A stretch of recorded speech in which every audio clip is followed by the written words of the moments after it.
Good morning. Nice to be with you, Lisa. Now, you wanted to see a roadmap from Victoria. The Herald Sun says it has this draft that suggests lockdown for another 2 weeks and then a pretty slow reopening. Is that your idea of a roadmap? Well, Lisa, I note that that's a leaked document. I'll wait the final plan that has been promised by the Premier for Sunday. It's important that it's a fair dinkum plan. It's important that it provides confidence and certainty to Victorian families, but also to Victorian businesses who want to open their doors in a COVID-safe way and who want to get people back to work. It's important that people have hope for the future and they have that road out rather than talk about a longer road in. Had you seen this document at all? I've only seen the reports in today's Herald Sun, but obviously I will wait the final plan from the Premier on Sunday. The suggestion that lockdown could be another 2 weeks, the other sort of opening of schools and retails. You were on this program on Monday. You were pretty fired up about all of that. I certainly was, and I'm very passionate about my state, but I'm even more passionate about my country. And Victoria is a quarter of the national economy. And while the grand final's moving to Queensland, we will have, according to Treasury, 4 MCGs full of people who will be unemployed or will see their hours reduced to zero as a result of the stage 4 restrictions. So there's a huge economic and human toll to these stage 4 restrictions. So the quicker we come out of them in a COVID safe way, the better the economy will be and the better Victorians will be. Right, so we've got a month till the budget. Did you see anything out of yesterday, hear any arguments from various economists and perhaps even the opposition that's made you change the way you're going to approach this budget?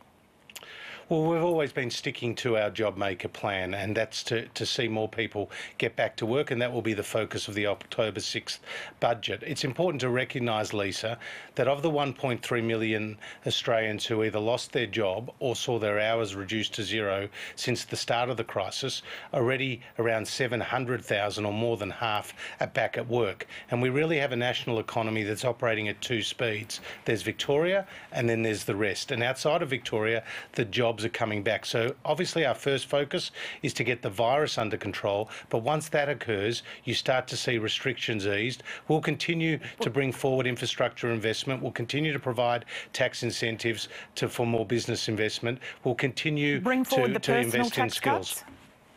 That is one issue that we're considering because we did legislate the tax cuts after the last election. They were in 3 stages, and more money into people's pockets means more spending, and more spending means more jobs. But you've got to give them the confidence. You've got to give them the confidence to spend.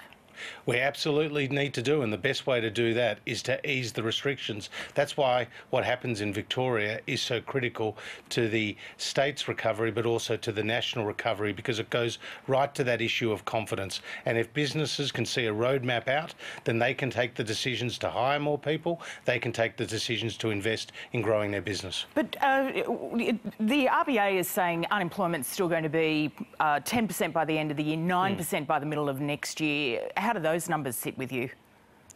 Well, unemployment's going to be elevated for some time, but this is the national challenge that's ahead of us. And it does follow the single largest economic shock that Australia, indeed the world, has ever seen. I mean, to put it in perspective for you, Lisa, during the height of the GFC, the global economy fell by just 0.1%. OECD is now expecting the global economy to fall by a full 6% this year. Yeah, it dwarfs what happened in previous crises. Yeah, I know. People have seen it. They're waking up this morning watching you and saying, well, how long's this recovery going to take? I think it's going to take years, but because of the government's record investments, people are starting to get back to work. So we have to have patience, but we also need to retain our focus on helping to grow the economy. That's going to involve reforms. That's going to involve continued fiscal support. We're absolutely ambitious. We're ambitious to create more jobs. But are you going to be ambitious with the budget? We're absolutely going to be ambitious in the budget. What you'll see is the next stage of our JobMaker plan. You've already seen an unprecedented level of support, and the focus has been to date on fiscal policy. The reason being is that monetary policy is largely but exhausted. During the GFC, interest rates were able to be cut by around 425 basis points. That was the equivalent of injecting into the economy $100 billion over a 12-month period. We don't have the luxury of movements on monetary policy to boost demand. It has to be done by fiscal policy, and that's what we're undertaking right now. We're almost out of time. JobKeeper, JobSeeker, absolutely almost everyone is saying you cannot taper it now. You cannot start pulling it back. Worst decision. Well, we've actually extended and expanded the program. Yeah, but you're still for an additional 6 months. We are tapering it. Indeed, that's what Anthony Albanese and the Labor opposition was calling for, and that's what we have done. So you haven't changed your view on it, on the timeline of it? We've extended, we've expanded the program. It's a record program in terms of the cost, the investment of that program has been described by the Governor of the Reserve Bank, Lisa, as a remarkable program. And we know that together with our other additional supports, it's helped create 700,000 jobs. But the important message for your listeners is JobKeeper is maintained for another 6 months. And the expectation is that it will respond and it will flex to the demand that's needed across the economy. And there'll be more Victorian workers who are on JobKeeper in the months ahead than from all the other states and territories combined. Treasurer, thanks for your time. Always a pleasure.